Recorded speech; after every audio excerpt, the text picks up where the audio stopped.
Cristo irá aparecer novamente neste mundo como juiz.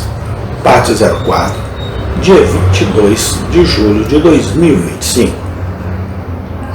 Uma vez que é, e não mais frequente, supor o contrário seria, primeiro, romper com a analogia das coisas humanas. Leia o versículo 27.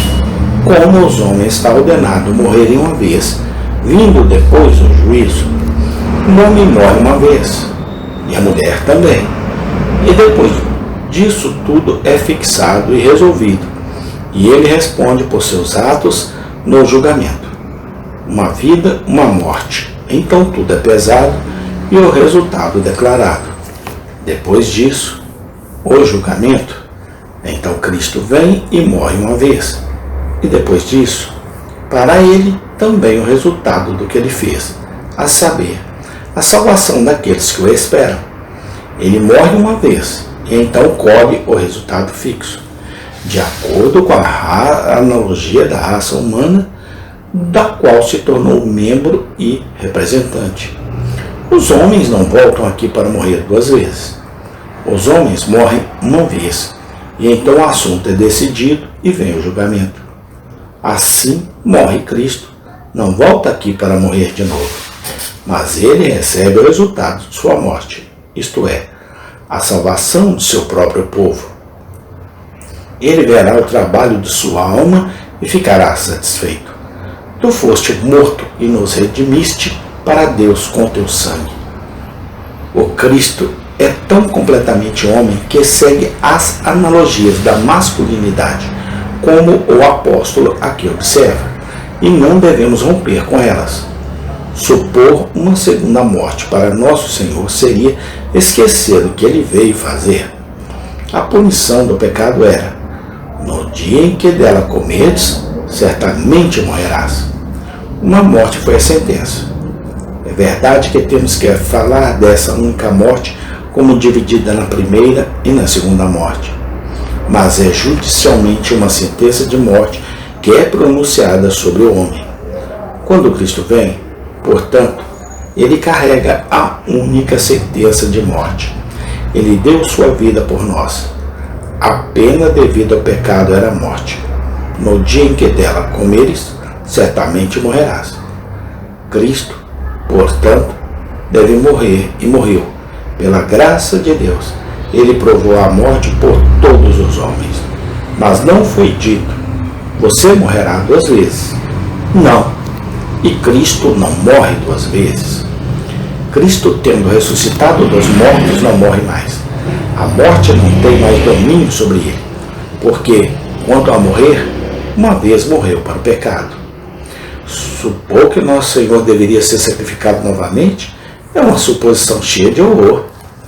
Quando você estuda profundamente a morte de seu Senhor, a menos que seu coração seja como uma pedra inflexível, você deve se curvar com tristeza. A aparição daquele que era a glória do céu era mais manchada do que a de qualquer homem, e sua forma mais do que a dos filhos dos homens. Aquele cuja fronte estava desde o início rodeada de majestade, teve sua fronte e têmporas rasgadas com uma coroa de espinhos. Aquelas bochechas abençoadas, que são como canteiros de especiarias, foram manchadas com a saliva dos lábios de serviçais. Seu rosto, que é a alegria do céu, foi esbofeteado e ferido por escarnecedores. Seus ombros abençoados, que sustentam o mundo, eles açoitaram com chicotes nodosos, até que o sangue escorresse em rios carmesim, enquanto os lavradores faziam sulcos profundos. Como eles poderiam zombar dele assim? Seria possível que meu amado fosse desprezado e caluniado, cuspido e condenado como criminoso? Eles colocaram a cruz vergonhosa em suas costas abençoadas e o conduziram pelas ruas em meio à multidão obscena.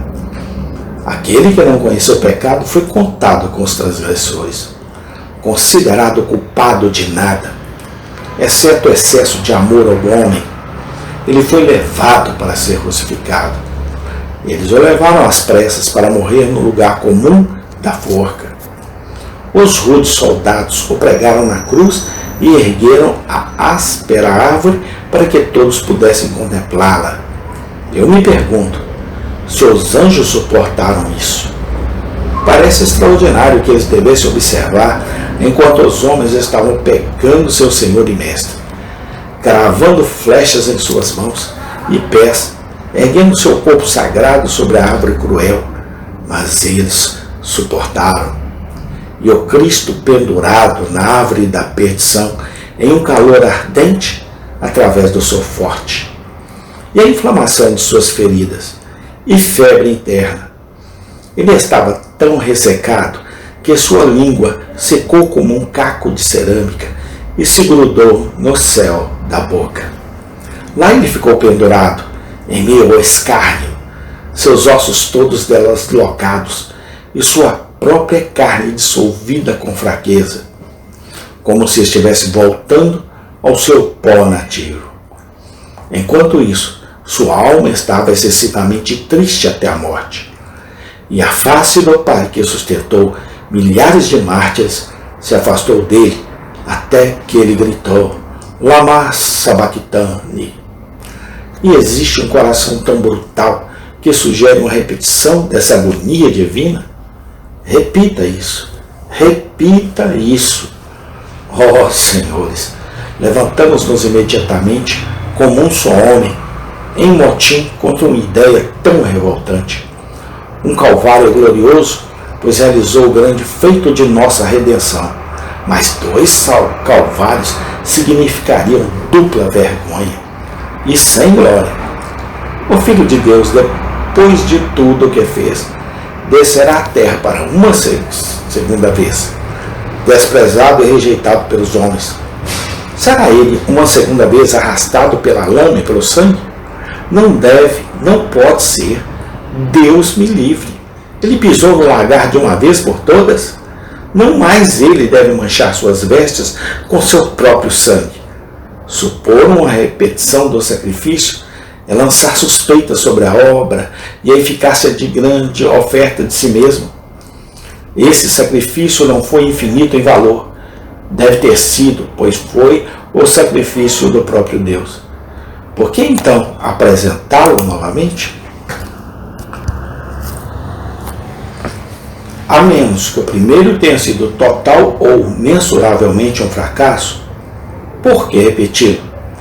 A repetição da cruz destruiria a cruz. Oh, homem, tu tiraste da morte do Senhor toda a sua virtude, se sonhasses com sua morte novamente. Quanto àquela invenção da Igreja de Roma, a oferta contínua do sacrifício incruento da missa é uma coisa morta, pois o sangue é a vida dela. E é um insulto tão grosseiro ao único grande sacrifício quanto poderia ter sido planejado por seus inimigos mais cruéis. Amém. Tem continuação.